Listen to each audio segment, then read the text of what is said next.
What's going on, guys? It's YuGiOh here, and we're back with another lesson on how to play Yu-Gi-Oh! Today we are going to learn about the most confusing mechanic, which is the pendulums. But before we do that, make sure you like, subscribe, and comment on what kind of decks you want to see, what kind of content you want to see. I'm always open to suggestions, and I like reading your comments. So without further ado, let's do this. So pendulums are weird. They require a lot of reading, and most people don't like them regardless. But I figured I'd teach them to you that way, in case pendulums do become good, you'll understand how to use them. So how pendulums work is you have two different effects. You have their pendulum effect, which they will activate in the pendulum scale, which I will show you in a minute, and they will have a regular effect. But just to explain, pendulums are both monsters and spell cards. If you can't see the bottom here, then you will notice that it's the same color as a spell card. So meaning that they could theoretically go in the spell and trap card zone. Now granted, if you haven't noticed, we have the red arrow and the blue arrow. These are for the pendulum monsters. And how they work is you can have one in each zone, also known as scales. And that, I know these both say scale 1, but here, we'll just switch this out. So we have a scale 10 and a scale 1. So whenever you want a pendulum summon, you will summon monsters between 2 and 9.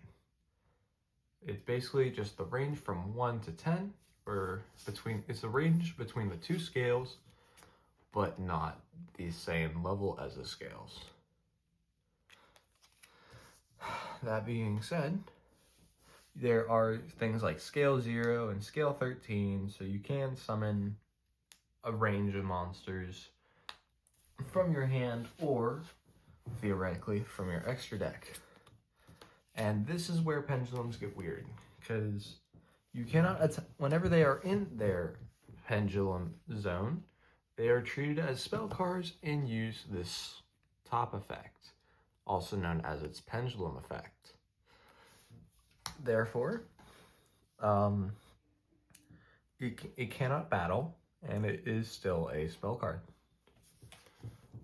You can also summon it as a regular monster.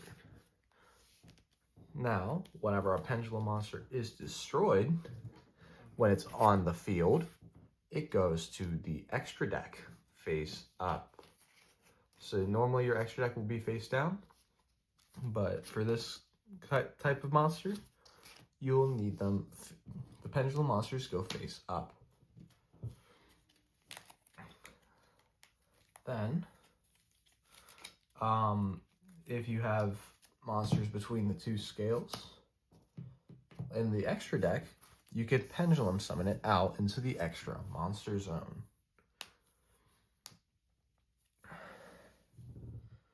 And if the extra monster zone is taken up, then you could just summon it to the normal monster zone.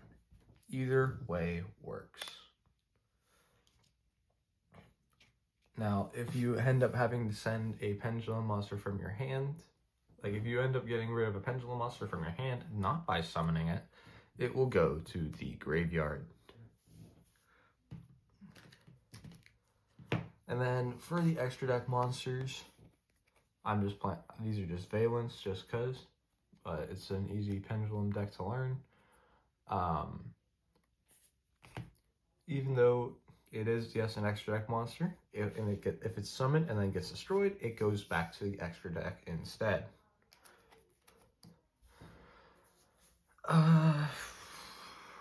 What else is there? So long as your pendulum monsters are in your extra deck monster zone, you can summon them. However, these extra deck monsters, or the fusion monsters, they will have to be fusion summoned before you pendulum summon them, which is very important, which is why whenever a pendulum monster goes to the extra deck, it is face up. If it is not face up, then it cannot be summoned. That's all for today. Let me know if I missed, if you have any questions or if you missed anything. But with that being said, thank you guys so much for watching, and I'll see you again next time. Peace.